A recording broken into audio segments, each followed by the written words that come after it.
Alguém tem que fazer isso. Os outros caras, os salvadores do mundo, eles têm seus trabalhos a fazer. Um monstro gigante surgiu no subsolo do distrito financeiro, chama um Quarteto Fantástico. O Magneto tá tentando acabar com a raça humana, trabalho pros X-Men. Invasão alienígena, é pra isso que tem os Vingadores. Isso é o que sobra. O Demolidor, o que ele ia fazer? Ficar revezando entre Hell's Kitchen e o harém espanhol. O Aranha, ele vive ocupado com sua lista de vilões de segunda categoria. Portanto, alguém tem que fazer isso.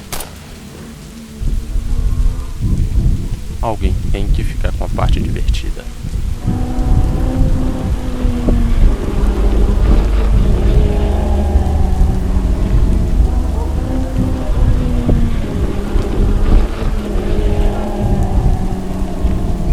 As pessoas querem saber como eu posso viver desse modo.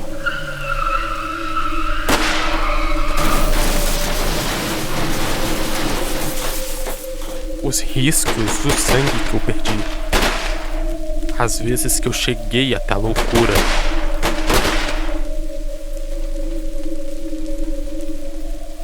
As vezes que eu morri.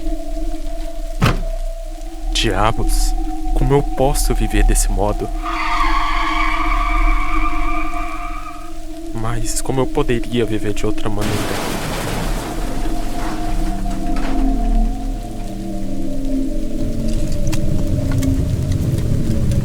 Vingadores. Eu já fui um Vingador. É difícil ser levado a sério nessa cidade se você nunca foi um Vingador. Me mandaram pro time da Costa Oeste. O Gavião Arqueiro achou engraçado eu em Los Angeles. Ele achava muitas coisas engraçadas. Vamos entender uma coisa, Lunar. Você trabalha de noite e se veste de branco? Pensou que isso fosse graça, mas eu disse a ele que não me vestia de branco para me esconder. Mas sim para eles me verem chegando. Então eles saberiam quem estava vindo. Pois quando eles veem o branco, não importa o quanto estão na mira. As mãos deles tremem tanto que não conseguem acertar a lua. Mas eu nunca contei a ele a outra razão. Nunca contei pra ele que um sacerdote não muda a cor das suas vestes a seu prazer. Não. Ele as veste orgulhoso.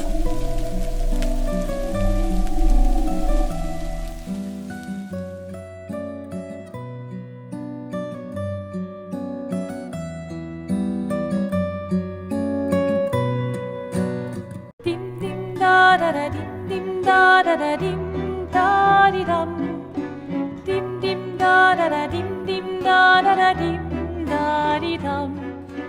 Dans là-haut sera ravi, les toits à sœur noire gris fera. Clair, obscur, trouble de rature, trouvera effet. Clair, obscur, bordé aux peintures, trouvera sans elle. Clair, obscur, trouble de rature, trouvera effet. Clair, obscur, bordé aux peintures, trouvera sans elle. Ô clair, obscur, trouble, rature. Clair, obscur, bordé aux peintures. Você se esqueceu que minhas estrupulações já fizeram seu estrago e tanto grandes assim, não? Clair, obscur, trouble de rature, trouvera effet. Clair, obscur, bordé aux peintures, trouvera sans elle. Clair, obscur, trouble de rature, trouvera effet. clair-obscur, guardé aux peintures, trouvera sans elle.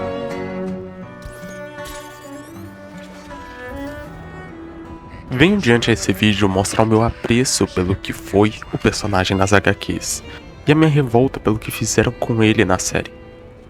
No nosso meio de cultura pop atual vemos bastantes adaptações de heróis clássicos, principalmente após Ultimato, que foi quando dividiu a era UCM, trazendo novos heróis para compensar a falta dos antigos, porém não com carinho e cuidado do pré-Ultimato. Falarei aqui do Cavaleiro da Lua, mas saiba que isso serve para qualquer filme, não só de herói, mas qualquer filme ou série que contém alguma adaptação atualmente, onde pegam o original e distorcem para caber em uma forma genérica, que é feita com base de outros filmes genéricos que já deram certo. Antes de falarmos o que foi, devemos falar o que é e quem é Cavaleiro da Lua. Mark Spector, Steven Grant, Jack Lockway, Mr. Knight, Khonshu, Homem-Aranha, Wolverine, Capitão América e quem é o astronauta Spector e o que todos eles têm em comum. Falando primeiro do Cavaleiro da Lua fora da lore principal, ele nasceu na HQ do Lobisomem da Noite, número 32, onde ele nasce para ser o antagonista da história, contratado pelo comitê que queria pegar Jack Russell, o lobisomem, para ser o pet deles, dando todo o equipamento de prata para Mark Spector, que usou para capturar Jack. Porém, ao comitê mostrar sua verdadeira face, Mark acaba soltando Jack em forma de lobisomem, e ele retalha todos os presentes, assim lutando os dois um do lado do outro, fazendo acabar sua aparição nesse quadrinho. Desde então, desde que foi lançado o quadrinho em 1975, ele só foi ganhar uma HQ própria em 1980, que nesse meio termo houve diversas aparições do nosso Cavaleiro Prateado em outras HQs, como do Homem-Aranha, Hulk e os Defensores. Todo esse seu nascimento como Cavaleiro da Lua como personagem é documentado no seu próprio Epic Collection, que custa cerca de R$120 na Amazon. Porém, voltando ao assunto da lore, em 1980 é quando realmente começamos a nossa verdadeira história com o Cavaleiro da Lua, ou pelo menos parte dela. A história original foi adaptada direta para a série, porque não tem muito o que contar de diferente. Mark Spector é um mercenário, antes fuzileiro naval, boxeador, especialista em qualquer tipo de arma. Um homem de família judaica que desprendeu dessas raízes após sua infância conturbada. Mark mostrou desde cedo suas raízes de TDI, transtorno dissociativo de identidade. Seu pai, preocupado, fez de tudo o que podia para tentar livrar ele daquilo, achando que era igual uma doença comum que se ia depois de um remédio. Mas após a notícia que os remédios não estavam adiantando mais, tiveram que pensar em algo mais radical: internar Mark, que ficou lá por muitos anos, gerando só mais desgosto com a família, fazendo assim entrar no exército, mentindo, lógico, sobre sua questão psiquiátrica. Mas lógico que não durando muito tempo, sendo mandado para fora após vários, como dito pelo general, por vários comportamentos bizarros. Como o anterior, de ser pego no meio da noite olhando para a lua, pelado. Assim, após sair virando um mercenário, conhecendo seu amigo Jean-Paul, o francês, e estabelecendo uma eterna amizade que leva os dois ao epicentro de sua história. O Bushman, o seu principal vilão, o principal vilão do Cavaleiro da Lua, o seu Coringa. Mesmo existindo o Homem da Meia-Noite, que é o subverso do Cavaleiro da Lua, mas enfim, após Mark aceitar um contrato de emprego para esse homem com uma caveira tatuada no rosto e com os dentes pontiagudos, dando uma missão de apenas saquear uma tumba. Porém, quando tudo se desenrola e vê a maldade de Bushman, ele logo pede para cair fora, sendo baleado por ele, tendo que fugir pelo deserto, sozinho, até cair em uma tumba de um deus antigo, o deus da lua, Khonshu, morrendo ali e renascendo como outra coisa, como um vingador. E ali, naquela noite, ele fez seu primeiro trabalho para o seu deus. Ele vingou todos os mortos naquela noite. Porém, com Bushman escapando. Mas os viajantes à noite vingados e desde então protegidos. Contando essa história, eu usei em base os 2 quadrinhos do Cavaleiro da Lua, o volume de 1980 e o arco de 2016, que é um dos meus favoritos, mas devo mostrar os furos de roteiro, pois, claro, obviamente, as coisas mudam desse meio tempo, principalmente o próprio Khonshu. A primeira aparição personificada de Khonshu foi na edição de 2006, o ano de nascimento dele, onde ele não tinha forma de um corvo e não era um deus benevolente para Spector. Na verdade, ele nunca foi bom, mas nessa época ele era pior. Esse é o arco da queda do Cavaleiro da Lua. A introdução do vídeo foi o primeiro capítulo desse arco, onde ele lança esse monólogo durante todo o capítulo para contar o que está acontecendo com ele. Em um momento de psicose, ele acha Bushman e arranca seu rosto, matando ele. Porém, derrubando o cavaleiro prateado do prédio e quebrando as suas pernas, fazendo ele cair em um poço psicológico e assim recebendo o milagre, a visão de seu Deus. Ele assume a forma de Bushman durante todo esse arco e brinca com seu psicológico, e afastando todos quem ele ama. Mas antes disso, ele era apenas retratado como uma estátua, o Deus em que o Mark rezava. Mesmo tendo influências como dar visões para Mark e poderes, ele não era tão ativo quanto é hoje, como a presença que ele é hoje.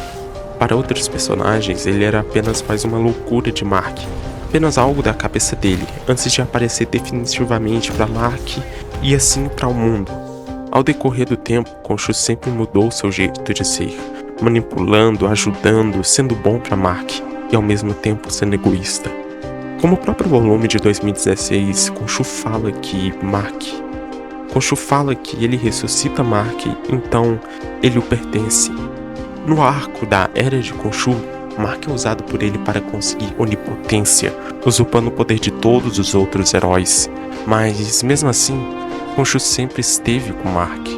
Ele sempre o ajudou, deixou ele mais forte, não apenas fisicamente, mas psicologicamente. Ao decorrer dos anos, o Cavaleiro da Lua tinha poderes. Quando a lua estava cheia, ele ficava com super força, velocidade, resistência e todos aqueles adereços básicos de super-herói. Mas esse não é a regra. Na verdade, a maior parte do tempo ele não tinha poderes. Apenas no começo da história, quando Khonshu queria presentear ele com sua benevolência. Mas grande parte do tempo ele era apenas o Cavaleiro da Lua, com seu arsenal e suas diversas bases espalhadas pela cidade, com o dinheiro do milionário cinegrafista Steven Grant, com seus dardos na lua, cacetete e às vezes arma de tirolesa. Às vezes o seu próprio cacetete já foi sua arma de tirolesa. Mas, olhando por esse lado, vemos a semelhança com Batman. Porém, o que realmente muda é o psicológico, é a forma de se atuar, é a complexidade, é a completa história por trás da máscara dos dois. Durante toda a história do personagem, vemos ele de diversas formas psicológicas. Esse é o interesse principal do personagem na realidade, o como ele consegue mudar a forma de agir. Em certo momento ele não liga em matar bandidos, em outras horas ele não mata, mas aterroriza, virando símbolo a forma que ele mata os bandidos que foram pegos por ele. Uma lua cortada na cabeça. Um sinal que gerou medo entre os bandidos, mostrando sua onipotência quando via a lua cheia de noite. Mark Spector, ele é o principal, como eu disse durante toda aquela história de origem, mas agora eu quero aprofundar mais nos outros personagens. Steven Grant, o milionário cinegrafista, ele é a mente inteligente por trás. Como vemos, ele foi a segunda personalidade de Mark. Ele foi quem conseguiu financiar todo esse projeto, com seus milhões na conta e de vez em quando embaixo do manto.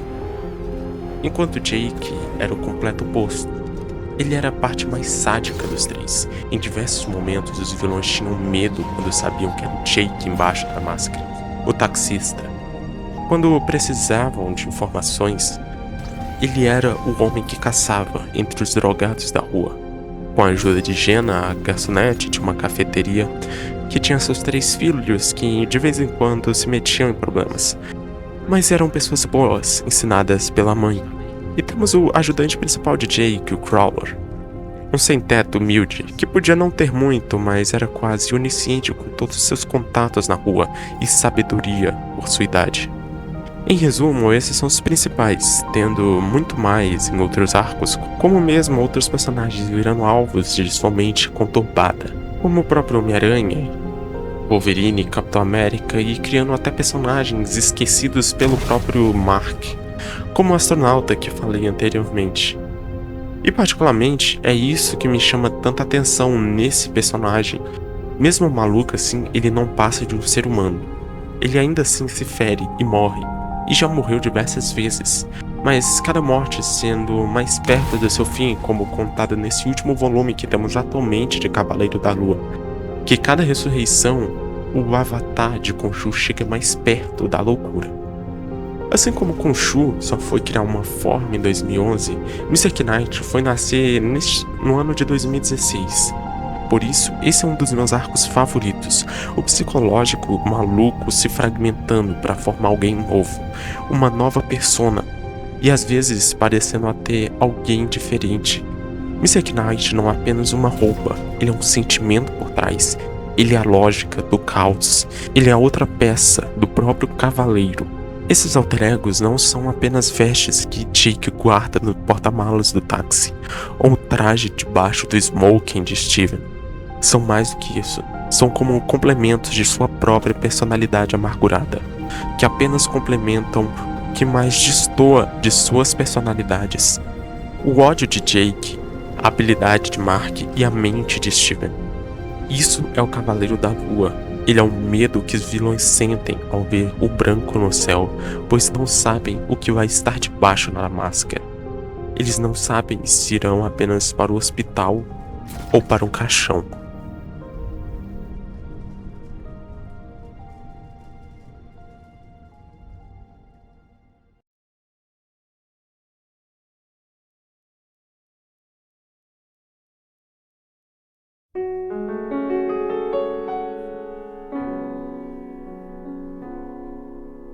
Say where is my shame when I call your name. So please don't set me free. I'm as heavy as can be. I will do you harm. I will break my arm. I'm a victim of your charms.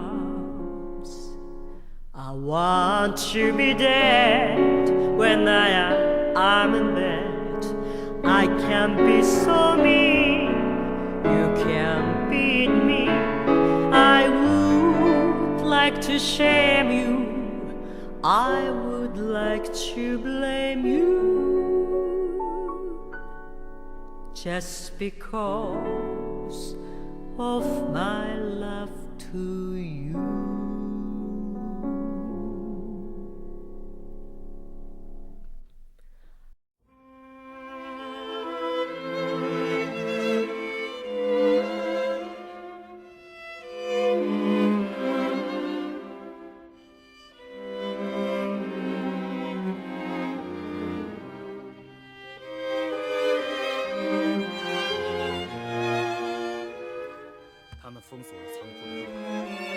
Adaptações são necessárias para mostrar para o novo público um novo conteúdo, como por exemplo Scooby-Doo.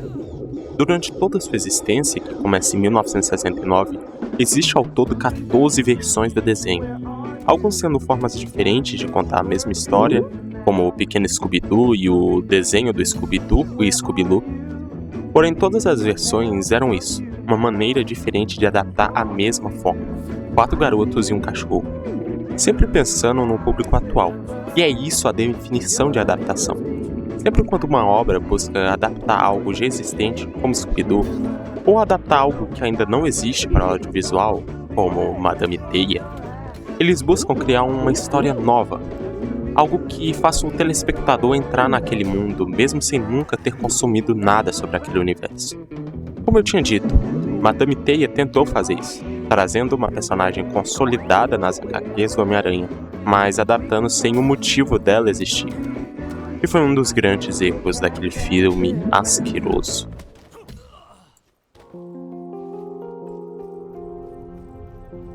Mas enfim, falando do ponto, a mesma coisa aconteceu com o Cavaleiro da Lua, uma tentativa de adaptação de um herói complexo, transformando o herói que já tinha alguns poderes em um herói genérico. Uma identidade que era o Mr. Knight em uma só roupa, e o principal, Steven Grant, que era o cérebro e principalmente a carteira do Cavaleiro, mas que foi apenas transformado em um bobalhão que trabalha em um museu. Falaremos dessa parte, mas está na hora da gente desmembrar a série para entender o quão profundo vai essa ferida. A série resolveu agir de um caminho em que o Steven não conhecia a existência do Mark, e nenhum dos dois conhecia o Jake. Esse tipo de assunto de TDI já foi escrito em outras obras, como principalmente Mr. Robot, que pra mim é a minha série favorita e a que melhor atua essa questão psicológica. Colocando uma do lado da outra, vemos a diferença de como foi tocado, não só o assunto, mas a forma que foi demonstrado. Mark sempre se apareceu uma entidade. Sempre soubemos que ele é maluco, desde a primeira fragmentação dele. Não só de quando Khonshu fala na cabeça dele, mas de quando Mark começa a aparecer nos reflexos. Sempre foi muito expositivo a forma que Mark falou que também vive naquele corpo, logo deixando evidente que ele é outra personalidade que vive com Steven. Mas já no próprio Mr. Robot, é durante todas as 4 temporadas que construímos um dos principais personagens, o próprio Mr. Robot. Cada vez que sabemos mais quem ele é, o que sabemos de antes é jogado fora, pois a série sempre esconde sua verdadeira face, diferente de tudo que vemos aqui. Mas antes que use esse argumento da fórmula de 6 episódios, não reclamaria tanto, pois, como sabem, até então, todas as séries da Marvel que estava fazendo naquele momento tinham exatamente 6 episódios. Até chegar aos pontos fora da curva, WandaVision, What If e o mais desapontante, She-Hulk. Você entende que She-Hulk mereceu mais episódios para, abre aspas, construir melhor a personagem, fecha aspas. Isso é deprimente. O que esse personagem precisava era de tempo de construção.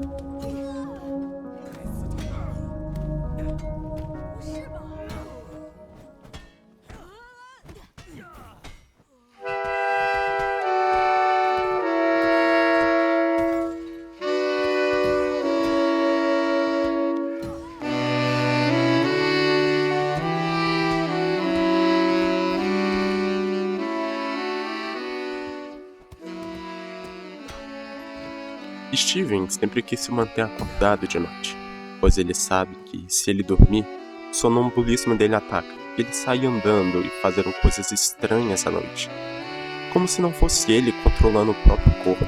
Por isso ele sabe tanto sobre o Egito, pois ele lê toneladas de livros para tentar se manter acordado. Esse é o ponto de interesse dele, o Egito Antigo. Como um pé rapado que trabalha em um museu e não é respeitado por ninguém, ele precisa de um ponto de fuga, até acordar em outra cidade, com uma voz martelando na sua cabeça, uma voz poderosa e irritada. Em meio de devaneios, ele desmaia e acorda mais perto da cidade, como se ele estivesse andando enquanto está dormindo. Mas a voz não para, nunca cessa, e então conhecemos o vilão de toda a série, de toda essa temporada, Arthur Harrow, um personagem que apareceu apenas uma vez no arco chamado Punho de Khonshu, em 1985, na segunda edição. Ele não tem nada a ver com o personagem da série. Na HQ, ele é um cientista com uma doença de neuralgia do trigêmeo. Com isso, ele cria um exército de zumbis, usando pesquisas nazistas. Algo não muito importante para a história geral do Cavaleiro, mas na série ele foi melhorado. Como um cultista de Ammit, originalmente, ela não era uma deusa, mas estava mais para um demônio que tinha o objetivo de devorar a alma dos pecadores, que no fim da sua vida, se seu coração for pesado demais, como vimos na série, que é um símbolo de muitos pecados na vida, você viraria janta, e você jamais veria os campos de jogo.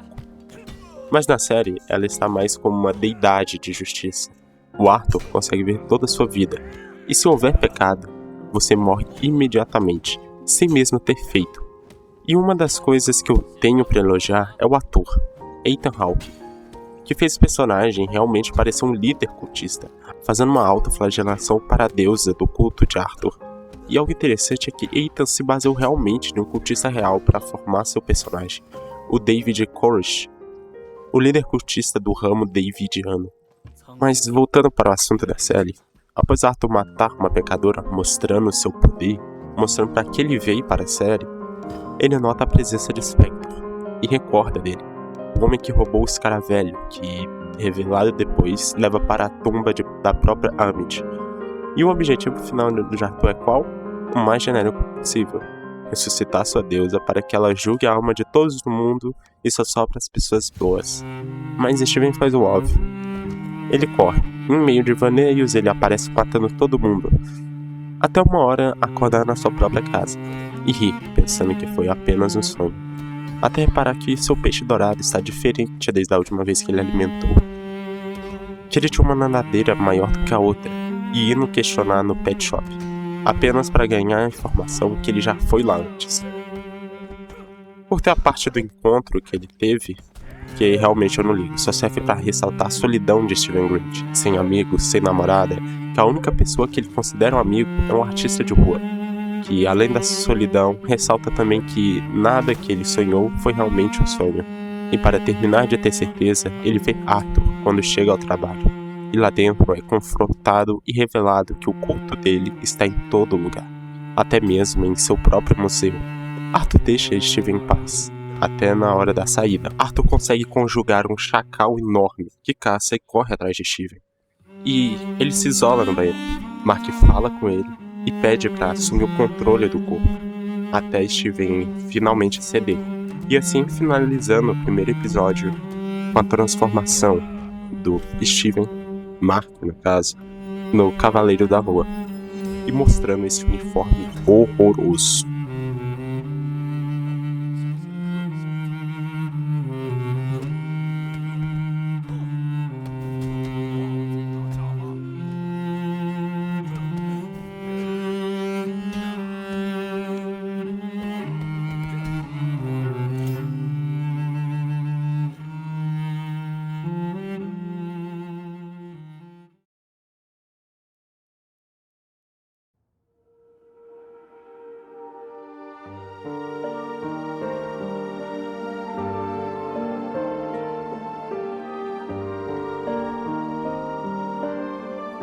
Comparando os trajes das HQs, a gente consegue ver que tem uma melhor do que a outra. A clássica preta e branca, a fantástica do arco do poço. Mas devo deixar minhas ressalvas. Nenhuma delas foram realmente adaptadas para o audiovisual. Então não temos ideia se realmente funcionaria tão bem. Igual se pegarmos cosplays de fãs. Não é algo realmente agradável aos olhos. Mas não existe nada que um bom investimento de dinheiro não faça. O que foi nos entregue não chega nem aos pés do que poderia ser. Imagino que, mesmo com pouco dinheiro, cosplayers se viram para serem fiéis dentro do possível. Mas quando finalmente temos algo para nós, para os fãs, recebemos isso. Primeiro, em questão visual do traje, ele não é tão ruim assim, mas tem coisas que me deixam com raiva.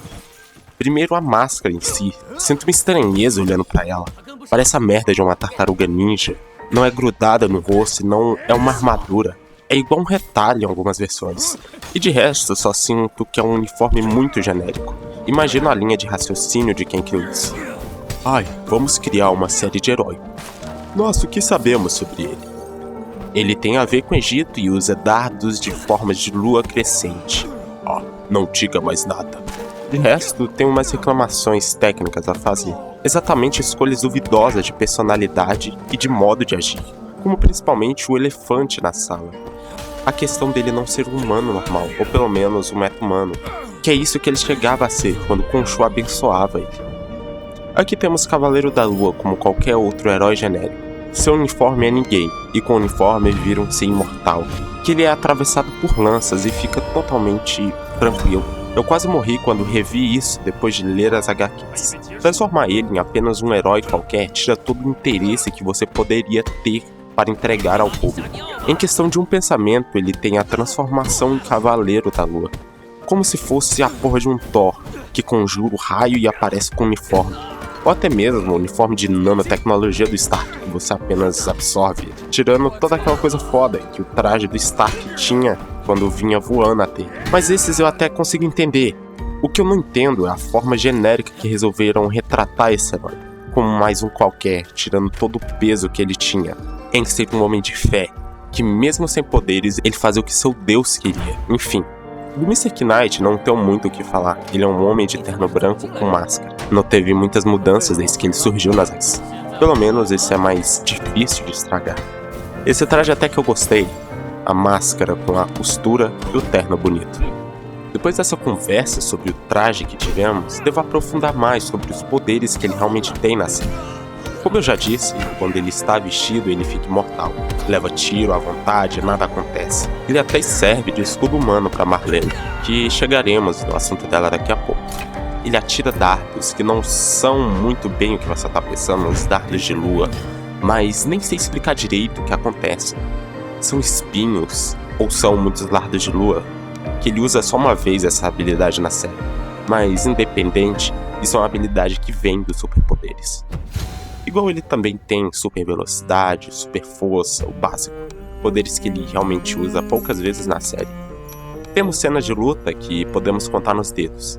A do Chacal na rua, que serve para mostrar o Mr. Knight. Temos essa luta para pegar um mapa na tumba de Emmett. E a luta final contra Arthur. Acabou, só tem esse momento. E detalhe, a luta final é cortada, então demonstração de poder só vemos mesmo na luta para pegar o mapa, que é quando é o que ele realmente mostra o que pode fazer.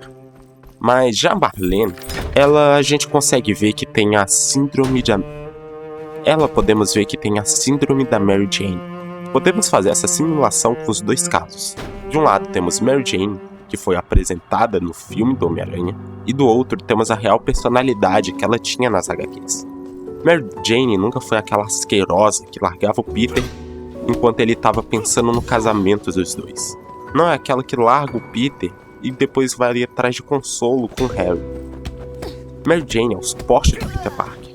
Ela é o que mantém ele na linha, o ponto que não deixa o Peter cair, que levanta ele do impossível.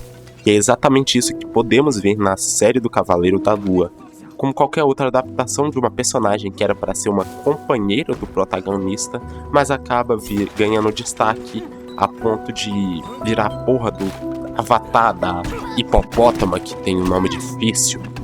Foda-se. Algo que nem mesmo nas HQs aconteceu, virando outra personagem genérica com superpoderes. Esse assunto é tão fragmentado que ele simplesmente pega uma personagem que ajudava o Mark a manter a sanidade e transforma em mais uma combatente do crime.